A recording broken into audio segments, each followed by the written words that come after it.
જય ગિરનારી મિત્રો મિત્રો તમને ખ્યાલ હશે હમણાં બેવડી ઋતુ ચાલે છે। આ બેવડી ઋતુમાં સૌથી મોટામાં મોટો જો કોઈ પ્રશ્ન હોય ને તો એ કફના પ્રકોપનો હોય છે।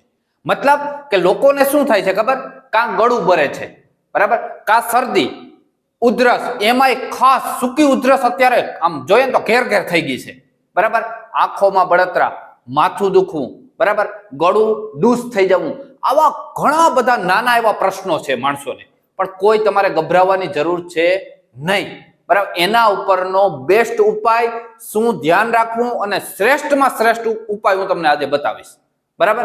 હવે અત્યારે એક વાયરસે ખાસ ઉછાળો માર્યો છે અને વાયરસનું નામ આપવામાં આવ્યું છે H3N2, બરાબર। આપણે કેમ કોરોના વાયરસ હતો એવો જ એક સામાન્ય વાયરસ છે, કોઈ ગભરાવાની કઈ જરૂર છે નહીં મિત્રો, તમે ગભરાશો નહીં અને આને સામે આપણે લડવાનું છે।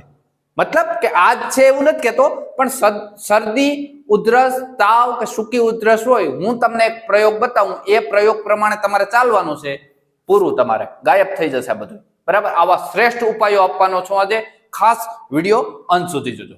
શરૂઆત કરીએ કે આજે લોકોને બેવડી ઋતુ ભેરી થાય ને એટલે તમને ખ્યાલ હશે કે મિત્રો શિયાળો હોય, બરાબર, તો શિયાળામાં આપણે આપણા શરીર હોય ને, શરીર એમાં કફ સંચય થયો હોય, મતલબ કફનો સંગ્રહ થયો હોય, અને જેવો ઉનાળો ચાલુ થયો, મતલબ જેવી ગરમીની શરૂઆત થઈ એટલે કફ હોય ને એ બહાર નીકળવાનો પ્રયત્ન કરે, એને કફનો પ્રકોપ કહેવાય।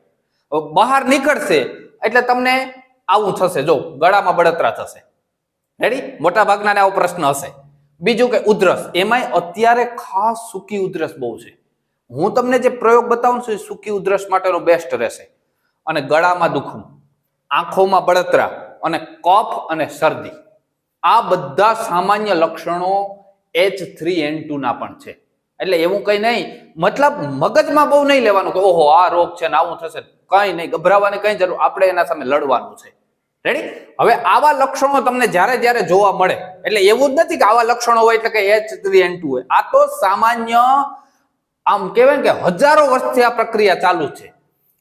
એક ઋતુમાંથી બીજી ઋતુમાં આપણું શરીર જાય એટલે આ બધા લક્ષણો દેખાય, એટલું યાદ રાખવું। એવું નથી આ તો અત્યારે આ નામ આપીએ કે H3N2 કોરોના છે, બાકી આવું તો હાલ્યા જ રાખે છે, બરાબર। સારું, હવે આ લક્ષણો છે, હવે તમારે શું ધ્યાન રાખવું? પહેલી વસ્તુ કે અત્યારે આવી જ્યારે બેવડી ઋતુ હોય ને ત્યારે હું તમને કહું ને એટલું ખાસ તમારે ધ્યાન રાખવાનું છે। પહેલી વસ્તુ કે ફ્રીજનું ઠંડુ પાણી કોઈ નથી પીવાનું, સદંતર રીતે 15-20 દિવસ બંધ, પછી કોઈને ઉનાળામાં જરૂર પડે અને પીતા હોય તો એક વસ્તુ અલગ છે, જો કે પીવાય જ નહીં ક્યારે, પણ અત્યારે તો ફ્રીજનું ઠંડુ પાણી, આઈસ્ક્રીમ, કોલ્ડ ડ્રિંક, ફ્રીજની ટૂંકમાં તમામ વસ્તુ અત્યારે બંધ, આ ખાસ યાદ રાખજો। જો આ થવા ન દેવું હોય તો આ એટલી વસ્તુ યાદ રાખશો તો યાદ નહીં થાય। બીજું, ગળ્યું ખાવાનું નથી, ચાસણી વાળું જે ગળ્યું હોય ને એકદમ વધારે, એવું ગળ્યું ખસો એટલે બીજા દિવસે ગળું પકડાઈ જશે, ઠંડુ પીશો એટલે બીજા દિવસે ગળું પકડાઈ જશે। અત્યારે રસ પીવું ને શેરડીનો તો એમાંય કહી દો ભાઈ બરફ ન નાખતો, એમને એમ પી લો, બરાબર, અત્યારે થોડાક દિવસ 15 દિવસ ખાસ ધ્યાન રાખજો। ત્રીજું કે ખાસ છે ને યાદ રાખજો મિત્રો, આ મારું માર્કિંગ કરેલ છું, પંખાની એક્ઝેક્ટ નીચે અત્યારે નથી સુવાનું, 5 ઉપર પંખો કરી અને એની ફૂલ હવા તમારા મગજને સીધી અસર કરે ને એવી રીતે એક્ઝેક્ટ એની નીચે નથી હોવાનું, ખૂણામાં લઈ લો, ગમે અહીંયા સાઈડમાં, આ એક ખાસ માર્ક કરજો, આનાથી બહુ અસર થશે, આ મારું માર્કિંગ કરેલ છે।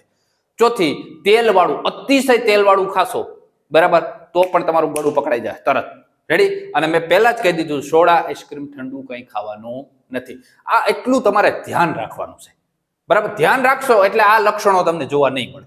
હવે ધારી લો કે તમને આ લક્ષણો આવ્યા, ધારી લો કે આ લક્ષણો આવી ગયા, તો એનો ઉપાય શું, બરાબર, કે ગળામાં બળતરા, સૂકી ઉધરસ આવું બધું થયું તો પહેલી વસ્તુ તમારે એ કરવાની છે કે ગળું જેનું પકડાઈ જાય ને એને કોગળા કરવાના છે। શેના કોગળા? તો 2 વસ્તુના તમે ખાસ કરજો, મીઠાના તો આપણે રોજે કરીએ છીએ, મીઠાના નથી કરવા। આપણે શું કરવાનું, આપણે ચાની ભૂકી હોય ને, ચાની ભૂકી, એક ગ્લાસ કે 1.5 ગ્લાસ પાણી મૂકી એમાં અડધી ચમચી ચાની ભૂકી નાખી એને 2-3 વાર ઉફાળા લઈ લેવાના, પછી ગાળી અને એના કોગળા કરવાના છે, દિવસમાં 3 ટાઈમ। જેને ગળામાં બળતરા છે ને તમે 2 દિવસ પ્રયોગ કરજો, તમારે કમ્પ્લીટ થઈ જશે। ચાની ભૂકી ન નાખવી તો ત્રિફળા ચૂર્ણામાં નાખી શકો, આવી જ રીતે, રેડી। પહેલું કામ આ કરવાનું છે। બીજું કે સવારથી સાંજ લગન પેલા પાણી હોય ને તમારું પીવાનું પાણી, એને તમારે ફૂલ ગરમ કરી લેવાનું છે, બરાબર, વ્યવસ્થિત ગરમ થઈ જાય પછી ઠંડુ કરી લેવાનું છે. પાછું ઠંડુ થઈ જાય પછી તમારી ઓફિસે જતા હોય અથવા ક્યાંય પણ નોકરી તો એને ભરી અને લઈ જાઓ. ટૂંકમાં ગરમ પાણી પીવાની જરૂર નથી, પણ એને એકવાર ગરમ કરી અને પછી પીવાનું છે. રેડી? આ એક ખાસ ધ્યાન રાખવાનું છે. ત્રીજું કે હવે મિત્રો તમને ધારી લો કે ગળામાં બળતરા છે અથવા કફનો પ્રકોપ છે તો કઈ દવાનો પ્રયોગ કરવો. તો એના માટેની બેસ્ટ દવા છે સીતોપલાદી ચૂર્ણ. આ તૈયાર તમને ગાંધીની ત્યાંથી મળી જશે. સીતોપલાદી ચૂર્ણ યાદ રાખજો, તમે લઈ લેજો. સીતોપલાદી ચૂર્ણની સાથે તમારે થોડું ઘી નાખવાનું છે. હવે કેટલું જોઉં, દાખલા તરીકે તમારે બનાવી લેવાનું. સવારમાં એક વાટકીમાં અડધી ચમચી સીતોપલાદી ચૂર્ણ નાખી દેવાનું.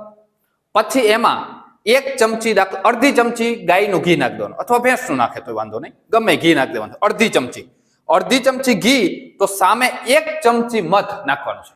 જો મધ અને ઘીની છે ને સમાન માત્રા ક્યારેય ન રાખવી. દાખલા તરીકે અડધી ચમચી મધ રાખતા હોય તો એક ચમચી ઘી રાખવાનું. સમાન માત્રા કરો ને તો વિરુદ્ધ ખોરાક થઈ જાય. રેડી? એટલે યાદ રાખવાનું છે, બેયનો અલગ અલગ માત્રામાં લઈ સીતોપલાદી ચૂર્ણમાં નાખી એને વ્યવસ્થિત મિક્સ કરી અને દિવસમાં તમને 3 થી 4 વાર આવી રીતે ચાટવાનું છે. એટલે તમને આ ગળાની બળતરા, ઉધરસ અને શરદીમાં અદ્ભુત ફાયદો થશે મિત્રો. હવે મિત્રો તમે સીતોપલાદી ચૂર્ણ વાળો પ્રયોગ કરી લીધો, બરાબર. એ પ્રયોગ કદાચ તમારે ન કરવો હોય તો એથી પણ એક બીજો પ્રયોગ આપું છું. એનું નામ છે વાસા અવલેહ નામની એક બોટલ આવશે. વાસા એટલે હું અરડુસા. વાસા એટલે આપણે જે અરડુસીના પાન કહીએ ને ઉધરસમાં, એને સંસ્કૃતમાં મિત્રો વાસા કહેવાય છે. એનો અવલેહ આવે છે. એ ઉધરસ માટે, સૂકી ઉધરસ માટે બેસ્ટ રહેશે. તૈયાર દુકાનેથી મળી જશે. એટલા માટે આ વાસા અવલેહ મેં તમને ઔષધ ભંડારને ત્યાં મળી જશે. હવે એથી આગળ અને સૌથી શ્રેષ્ઠ, ગામડામાં રહેતા હોય બધી વસ્તુ જો મળી જાય એમ હોય તો હું તમને સૂકી ઉધરસ માટેનો એક બેસ્ટ પ્રયોગ આપું છું. મિત્રો એક ખાસ વિનંતી છે કે જો અમારી આ મહેનત તમને પસંદ આવે તો એક વિડીયોને એક લાઈક આપજો, ચેનલમાં ન હોય તો સબસ્ક્રાઇબ કરજો. મિત્રો અસંખ્ય માણસો આપણી ચેનલને સબસ્ક્રાઇબ પણ કરે છે, લાઈક પણ કરે છે અને કોમેન્ટ પણ કરે છે. એમાં એક મિત્ર છે મનોજ ડોબરિયા. અહીંયા એનો ફોટો મૂકું છું. મનોજ ડોબરિયા સાહેબે 209 વાર કોમેન્ટ કરી છે મિત્રો. દરરોજ એક માણસોનો અહીંયા હું ફોટો મૂકું છું કે જે આપણી ચેનલને સબસ્ક્રાઇબ કરે છે, લાઈક કરે છે અને કોમેન્ટ કરે છે.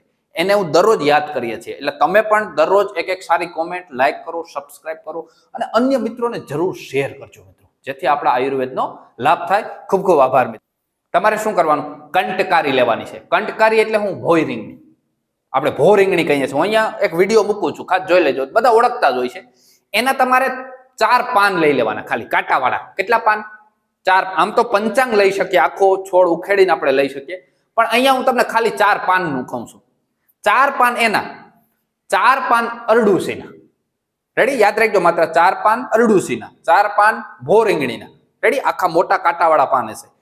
20-25 પાન તુલસીના અને 20-25 પાન ફોદીનાના. રેડી? આ 4 વસ્તુ લઈ પછી આપણે કુકર હોય ને, કુકર મતલબ આપણે ઢોકરિયું, કુકર તો નહીં પણ ઢોકરિયામાં કેમ એને બાફીએ, કોઈ પણ વસ્તુને બાફી હોય વરાળથી તો એને ઉપર મૂકી દે ને, એમ ઉપર આ બધા પાન મૂકી દેવાના, નાના નાના બધા, અને એને બાફવાનું છે વરાળથી. શેનાથી? વરાળથી એને બાફવાનું છે. વરાળથી એને થોડીક વાર બફાઈ જાય પછી એ બધાને લઈ મિક્સરમાં નાખી અને ક્રશ કરી, બરાબર, પછી એનો રસ કાઢી લેવાનો છે. મિક્સરમાં નાખી એકદમ ઘુમેડી પછી એને શું કરવાનો છે? એનો રસ કરો. આ રસ તમારે સવાર, બપોર ને સાંજ 10 ml તમે પીશો એટલે તમારી સૂકી ઉધરસ અને કફની સમસ્યા ગઈ, સમજી લેજો. બેસ્ટમાં બેસ્ટ પ્રયોગ છે મિત્રો, સૂકી ઉધરસ અને કફ માટે. રેડી? મિત્રો હવે તમને આ પ્રયોગ જરૂર પસંદ આવ્યો હોય છે. જો પ્રયોગ પસંદ આવ્યો હોય તો કોઈ વ્યક્તિને જરૂર મોકલજો. એટલી ખાસ વિનંતી છે મિત્રો. જય જવાન, જય કિસાન, જય